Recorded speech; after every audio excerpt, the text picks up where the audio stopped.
y a 2 ans exactement, je vivais un moment hyper fort à El Chaltén en Argentine où j'ai assisté au lever de soleil du Fitzroy. Et il se trouve que j'ai effectué un timelapse avec mon GX80 à l'époque sans savoir vraiment du tout comment s'y prendre pour les levées de soleil. Alors du coup la méthode que j'avais prise c'était de prendre une exposition que j'espérais être suffisante pour le moment avant le lever de soleil et pour le moment où il y a le soleil qui brille sur la montagne. Et il se trouve qu'au bout d'un moment le timelapse était surexposé. Alors sur le moment je savais pas trop quoi faire, je voyais que mon zébra mettait que les glaciers étaient totalement surexposés. Et donc j'ai pris la décision sur le terrain d'augmenter le shutter afin de réduire l'exposition et donc permettre que la montagne soit bien exposée. Mais du coup c'est apparu en plein milieu de mon timelapse et du coup je me suis dit qu'il était peut-être pas du tout exploitable. Alors j'ai essayé après coup de bidouiller des choses sur Lightroom au moment où je montais mon film de voyage et j'ai réussi à avoir un résultat à peu près correct, mais maintenant que je connais bien LR Timelapse, je me suis dit que c'était l'occasion de retraiter ce vieux timelapse mais aussi de vous montrer comment est-ce que je traite un timelapse, que ce soit pour le lever de soleil ou le coucher de soleil. Notre voyage commence par Lightroom avec les 422 fichiers RAW chargés dans un dossier à part. Et on peut bien voir notamment vers ici que les glaciers sont bien surexposés et que j'ai bien fait d'ajuster le shutter. Je savais pas sur le moment, comme je disais, si c'était la bonne réaction, mais c'est ce qu'il faut faire. En fait, la méthode Holy Grail, qui consiste à compenser l'exposition au fur et à mesure que le jour se lève ou se couche, eh bien, ça consiste justement à ajuster le shutter, l'obturation, voire la sensibilité ISO en permanence. Et alors là, je l'ai fait à 3-4 reprises seulement sur ce timelapse parce que je savais pas si c'était la bonne chose à faire. Mais c'est vraiment la bonne chose à faire. Et grâce à LR Timelapse, on peut lisser l'exposition tout au long du timelapse pour qu'on ne voit aucun effet du changement de shutter, du changement d'ISO, etc. Et je vais vous montrer comment on fait. Alors, tout d'abord, on est sur LR Timelapse. J'ai chargé la séquence tout simplement en cliquant sur le dossier. On a les métadonnées qui sont chargées. On a voilà, les obturations, l'ouverture, etc. On a les aperçus de luminosité qui correspondent à la courbe bleue où on voit les petites crêtes comme ça qui correspondent en fait à des changements d'obturation. La courbe bleue en fait, elle sert à vous donner des indications sur la luminosité générale des images que vous avez capturées. Donc c'est normal de voir des gros gaps comme ça. Bon alors celui-là c'est un sacré gap parce que j'ai beaucoup changé de shutter, mais les gaps comme ça va vous dire c'est à ce moment-là, Coco, que tu as changé d'ISO ou que tu as changé de shutter.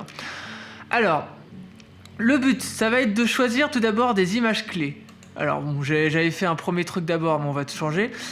Je vais prendre à peu près 7 images clés. En gros, le but des images clés, c'est de faire des images de référence pour LR Timelapse depuis Lightroom, où en gros, vous allez dire à tel endroit, je veux qu'il y ait tant d'exposition, tant de contraste, tant de haute lumière, etc. Et plus vous en avez, plus ça va être précis, mais plus ça rend si fastidieux le process. Donc je pense que entre 7 et 10 pour un lever de soleil ou un coucher de soleil, c'est un bon chiffre, sauf si vous avez vraiment un scénario assez complexe. Donc voilà, on va partir sur 7 et on va voir ce que ça donne. Ensuite, je parle sur le Holy Grail. Holy Grail, c'est en gros ce qui va vous permettre d'ajuster la courbe de luminosité tout au long de votre timelapse. Alors en gros, le but c'est de l'avoir la plus plate possible, hein. Il n'y a pas trop de subtilité là-dedans. Je vais cliquer sur sauvegarder, ça va créer des métadonnées XMP à côté des fichiers RAW que je vais venir ensuite charger dans Lightroom une fois que c'est enregistré. Donc voilà, je vais dans mon Lightroom. Et maintenant, je sélectionne tout, je vais dans métadonnées et je dis lire les métadonnées depuis les fichiers. Alors, il y a un petit chargement qui va se mettre en route. Et je vais ensuite aller chercher les keyframes. Donc, ils ont en gros créé des presets pour que vous puissiez retrouver les keyframes. En gros, c'est les images avec noté 4 étoiles dessus. Et le but, ça va être donc maintenant de faire les réglages Lightroom de ces keyframes. Donc, une fois qu'on est en développement, je ne vais pas rentrer dans les détails, mais ce qu'il faut savoir, c'est que LR Timelapse vous crée des filtres gradués et des filtres radials aussi. Et il faut absolument utiliser cela et ne pas en créer d'autres parce que ça va vraiment créer des problèmes autrement. Également, n'abusez pas des réglages de haute lumière, ombre, blanc, noir, texture, clarté, correction du voile. En fait, ce qu'il faut savoir, c'est que c'est des réglages qui dépendent vraiment d'une photo à l'autre et peuvent avoir des effets drastiquement différents d'une photo à l'autre, ce qui n'est pas du tout ce qu'on veut en timelapse, vu qu'on veut des effets qui soient totalement constants d'une photo à l'autre. Donc, on peut y toucher, mais avec vraiment parcimonie et en sachant ce qu'on fait, quoi.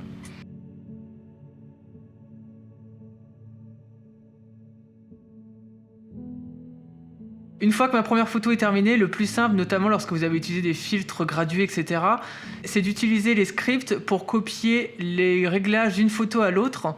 Et donc, il y a LR Timelapse, Sync Keyframe au niveau du script. Et c'est vraiment le plus simple.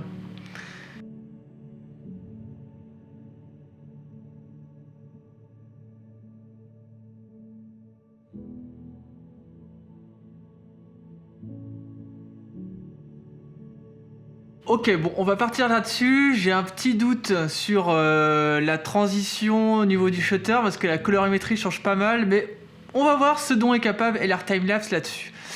Alors, ensuite, il faut aller dans métadonnées et enregistrer les métadonnées dans les fichiers afin de donner les bonnes valeurs à LR Timelapse de correction que vous voulez donner.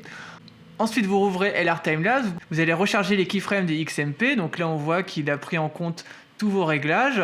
Et ensuite, on va aller dans Auto-transition, ce qui est un des réglages très utiles de LR Timelapse, puisque ça va permettre de calculer automatiquement combien de réglages il va falloir donner à chaque photo entre chacune de vos keyframes pour créer les transitions de réglage hyper smooth. Donc déjà, c'est un truc hyper utile que vous pouvez pas faire autrement qu'avec ce logiciel, ou en tout cas, je sais pas autrement, mais pour le coup, c'est vraiment très pratique et ça prend 1 seconde.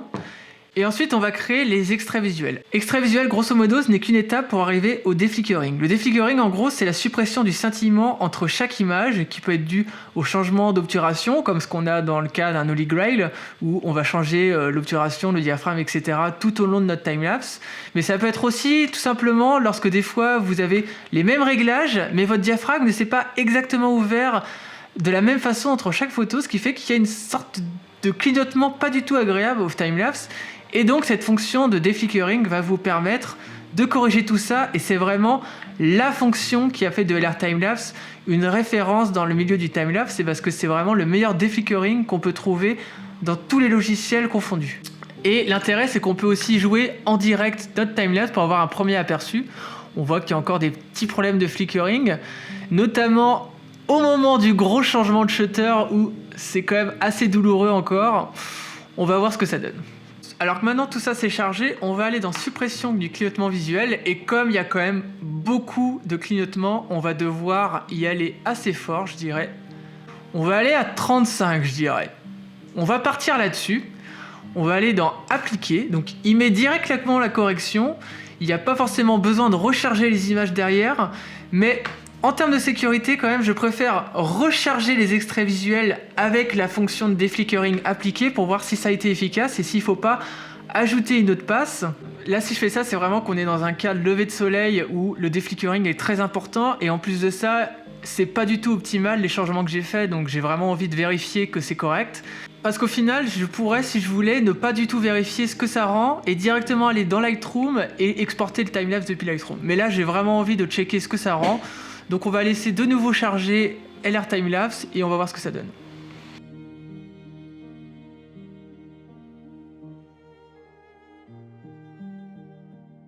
Et là, ce que je kiffe bien quand même, c'est que 16 millions de pixels, c'est tellement plus court à charger que mes 42 millions de pixels qui sont à chaque fois horribles à traiter. Ça change vraiment la donne là.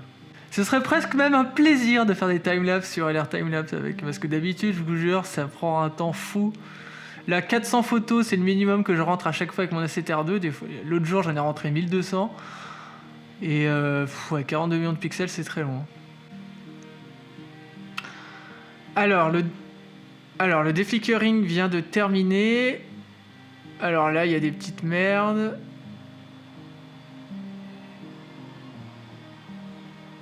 Ouais. Le moment de l'obturation, il y a un vrai changement de colorimétrie sur les glaciers. C'est un peu ce que je redoutais, honnêtement, en retraitant le timelapse. Je pense que déjà, je vais essayer de supprimer les quelques clignotements que j'ai repérés. Alors, lorsque vous faites un déflickering sur l'air timelapse, ce qui peut être intelligent, c'est de sélectionner la zone qui vous intéresse. Donc là, j'ai sélectionné plutôt la zone vraiment centrale du timelapse. Et donc on voit qu'il a recalculé la courbe en fonction de la zone que j'ai sélectionnée, qui est quand même assez vaste, donc au final, bon, ça change pas grand chose. Et là, je vais aller encore un peu plus vénère dans le déflicker, et je vais donc appuyer sur peaufinage. Et on va voir si ça nous aide pour les quelques cas de flicker qui restaient encore.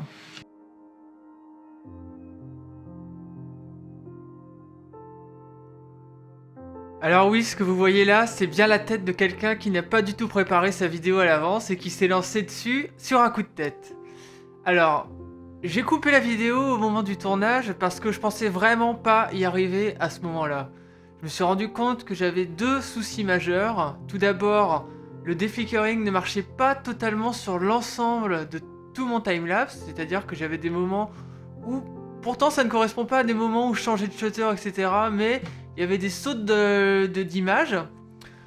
Et ensuite, il y avait le fameux problème des glaciers qui changeaient de couleur en plein milieu, le moment où j'ai changé brusquement de 2 diaph mon exposition. Donc il faut savoir que le GX80 c'est quand même un boîtier qui n'a pas une dynamique de dingue, donc dès que vous allez infliger autant de différence de luminosité entre deux photos sur un timelapse, vous pouvez avoir vraiment une différence de colorimétrie, et puis même au niveau de la dynamique, ça peut vraiment changer la donne, et c'était le cas dans ce timelapse. Alors tout d'abord, pour déflickering, ce qu'il faut savoir, c'est ce que j'ai fait en premier lieu, j'ai retraité mes images clés. En fait, comme je vous le disais tout à l'heure, il y a des réglages comme la clarté, les hautes lumières, les ombres, que ce soit dans les masques de gradué ou radio, ou bien dans les réglages généraux, ça peut avoir une mauvaise influence sur votre timelapse. Donc, j'ai tout d'abord refait le timelapse et les réglages des images clés en utilisant quasiment que les réglages d'exposition et de contraste. Malgré tout, avec le flickering à fond, ça ne marchait toujours pas. Et donc à ce moment-là, j'ai décidé de mettre les mains dans le cambouis, de retourner sur Lightroom, de recharger toutes les métadonnées XMP qui ont donc été modifiées par LR Timelapse au moment du flickering et de l'autotransition pour que chaque image du timelapse corresponde justement à ce rendu assez smooth qu'on veut obtenir. En théorie, normalement, ça suffit, vous n'avez rien d'autre à faire. Là, c'est la première fois que ça m'arrive d'avoir à modifier aussi en détail un timelapse, en tout cas en ce qui concerne la luminosité. Et alors, ce que j'ai décidé de faire, c'est de noter les numéros des photos qui me posaient problème, il y en avait à peu près une vingtaine, et de les changer manuellement sur Lightroom. Alors, tout simplement en comparant entre les photos avant et après, on a une petite idée de ce qu'il faut faire. Le meilleur outil que j'ai trouvé pour essayer de modifier ce problème, c'était l'outil courbe paramétrique, où on peut vraiment modifier avec des valeurs numériques les images, et notamment dans les basses lumières, parce que c'était là-dessus que ça me posait problème. Donc, j'ai fait une première passe comme ça. J'ai ensuite exporté mon timelapse en TIFF, en résolution originale, grâce au panel que LR Timelapse installe dans Lightroom. Donc, vous avez tout un module dédié à l'export de timelapse, qui peut aussi vous permettre, une fois que vous retournez sur LR Timelapse, d'exporter le timelapse en séquence vidéo et même en Apple ProRes quand vous êtes sur Windows. Mais c'est ce que j'ai décidé de pas faire parce que comme j'avais beaucoup de choses à corriger derrière, j'ai préféré rester en TIFF 8 bits et de tout mettre dans After Effects. Alors, ce serait compliqué de tout résumer ce que j'ai fait sur After Effects. Grosso modo, j'ai essayé tout d'abord de refaire ce que j'ai fait sur Lightroom de manière encore plus précise avec Lumetri. Et ensuite, j'ai utilisé un effet qui date de l'ancien After Effects, mais qu'il est encore possible d'utiliser aujourd'hui, et qui s'appelle le Time Blend. Donc je vais vous mettre en description la page où on peut télécharger ce filtre, et c'est en gros le filtre qu'on utilise normalement pour faire des Star Trails, des timelapse en Star Trail. Et donc l'idée c'est que ça crée une sorte de rémanence des images, et donc c'était vraiment la solution ultime pour réduire le flicker si vraiment LR Timelapse n'a rien pu faire. Alors j'ai pas appliqué que ce filtre là, j'ai aussi essayé de faire un peu de bidouille pour le flicker. Et pour le second problème lié au glacier surexposé, ce que j'ai fait c'est tout simplement une petite triche. Comme le soleil commençait à déjà être haut au moment où c'était surexposé, ce que j'ai fait c'est que j'ai pris la partie bien exposée, je l'ai remis par-dessus la partie surexposée, et j'ai fait un petit fondu d'opacité sur After Effects, ce qui fait que j'ai raccourci un petit peu le timelapse, mais ça se voit pas du tout. Et tout ça, c'est valable que si vous pensez à bien stabiliser votre timelapse auparavant.